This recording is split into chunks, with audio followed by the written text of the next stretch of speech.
سلام خسته نباشید. سلام وقتتون بخیر. سلام آقا. خسته نباشید. سلام نوکرتم صبحت بخیر قربانت.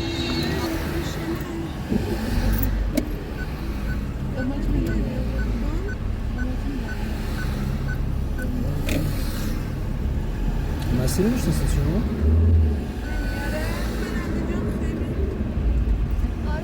یکم جلو عقب نشون بده، یه جایی ممکنه دیر بشن به زود بشن.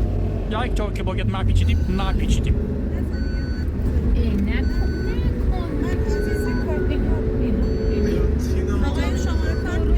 قابل نداره.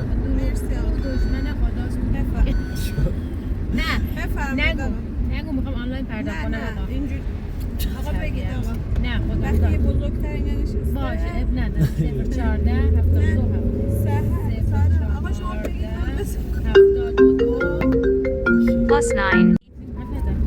درست داریم میریم؟ آره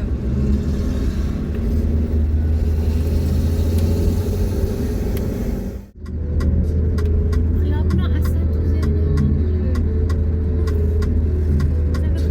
بازم شبه مینویسه قلم تلخم یاد رفیقم که میگفت بلد جنگم به خیر چشم خودش صدمه زد بعد به هم قلب و مغز و بدن زخم کرده بیبم پشتم غیبت میکرده به همه چشمک میزدیم به چشم خودش نگفت غیرت چی پس غیبم بشم هم چشمندی اسمش از سر لجش رفتم که مست میکنم بعدش شرشم الان با یکی اینجاش دیگه باید سانسور بشه